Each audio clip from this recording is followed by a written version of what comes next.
अस्सलाम वालेकुम। जिस घरों में बुज़ुर्ग होते हैं उन घरों में शोरबे वाला सालन तो बनना बहुत आम बात है। लेकिन क्यों ना हम ऐसा सालन बनाएं जिनसे जायका भी दुगना हो जाए और हमारे बुज़ुर्ग भी खुश हो जाएं।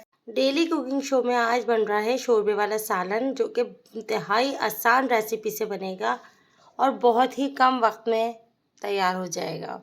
आधा कप से थोड़ा सा कम ऑयल है और इसमें मैंने डाल दिया गोश्त। तकरीबन मेरे पास आधा किलो के करीब गोश्त था, वो ऐड कर दिया और अब हमने गोश्त को करना है फ्राई, ताकि हल्की फुल्की गोश्त की जो स्मेल आती है सालन में वो ना आए।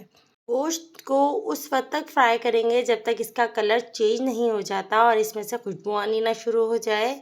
रेसिपी में अंत तक साथ रहिएगा और अगर चैनल पर न्यू हो तो चैनल को सब्सक्राइब कर लीजिएगा। बेल का बटन दबाना बिल्कुल नहीं भूलिएगा, ताकि वरना मेरी रेसिपीज़ आप तक नहीं पहुंचेंगी। गोश्त अच्छे तरीके से जब फ्राई हो गया तो 1 कप मैंने इसमें डाल दी प्याज और साथ ही आधा कप पील ऑफ करके टमाटर ऐड कर दिए। अगर आप टमाटर ऐड करना नहीं चाहते तो आप दही ऐड कर दीजिएगा, लेकिन टमाटर से इसका फ्लेवर अच्छा आएगा। इसका जायका जो बनेगा ना वो बिल्कुल रोश स्टाइल का बनेगा, बहुत ज़बरदस्त इसका जायका आता है। इसको हमने सोने वाला जो गोश्त होता है ना उस स्टाइल में चढ़ाना है। ये चीज़ें भी साथ ही फ्राई कर ली, हर चीज़ हम साथ साथ फ्राई करते हुए जाएंगे। आधा चम्मच मैंने इसमें डाली हल्दी, 1 टीस्पून इसमें डाली रेड चिली पाउडर।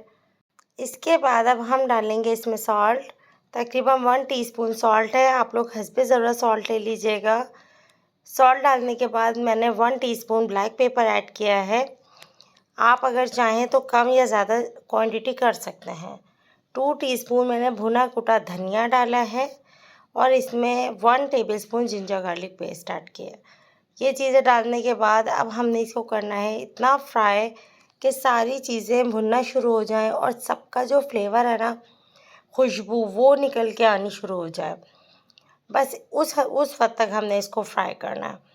बस ये करने के बाद फ्राई में इस वक्त हमने ज़्यादा टाइम इसलिए देना है क्योंकि बाद में जैसे हम लोग गोश्त को फ्राई करके भून के पानी ऐड करते हैं, वो काम हमने नहीं करना। इसी वक्त ही हम फ्राई कर लेंगे, भून लेंगे और पानी ऐड कर देंगे उस वक्त तक जब तक गोश्त गल ना जाए। पानी यहाँ हस्बे ज़रूरत आप इस्तेमाल कीजिएगा, जितना गोश्त गलने के लिए इस्तेमाल होता है, कि गोश्त भी गल जाए और शोरबा भी जो है ना वो इसमें रहे। हमने इतना पानी ऐड करना है। मैंने तकरीबन 1 लीटर के करीब पानी ऐड किया। बॉईल आ गया, इसकी आंच को हमने कर देना है बिल्कुल स्लो। अब हमने इसको तकरीबन 1 घंटा पकाना है, 1 से 1.5 घंटे तक हम इसको पकाएंगे। गोश्त बिल्कुल गला हुआ होना चाहिए। जब हम इसको कैप लगा के पकाना शुरू करेंगे तो टमाटर और प्याज इसी में ही घुल जाएगा। लेकिन अगर आपके प्याज और टमाटर खड़े खड़े नज़र आ रहे हैं तो आपने करना ये है कि सारे प्याज और टमाटर छन्नी से निकाल लेने हैं, ग्राइंड कर कर ऐड कर देने हैं। आपका बिल्कुल शोरबा जो है ना वो रेडी हो जाएगा। ये देखें, इस वक्त शोरबा बिल्कुल रेडी है, गोश्त गल चुका है और शोरबे आप देखें कितना ज़बरदस्त लग रहा है। और इसका जायका जो है ना, जो आपने नमकीन रोश खाया होगा बिल्कुल उस जैसा जायका होगा। ज़रूर ट्राई कीजिएगा और जब आप बना के देंगे तो हमारे घर के बुज़ुर्ग भी खुश हो जाएंगे, रोटी चूर के आराम से खा सकते हैं और फ्लेवर इतना ज़बरदस्त होगा कि खाने में उनको मज़ा आ जाएगा।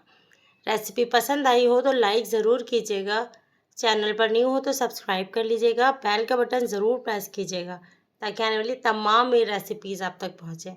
अपना ख्याल रखिएगा। अल्लाह हाफ़िज़।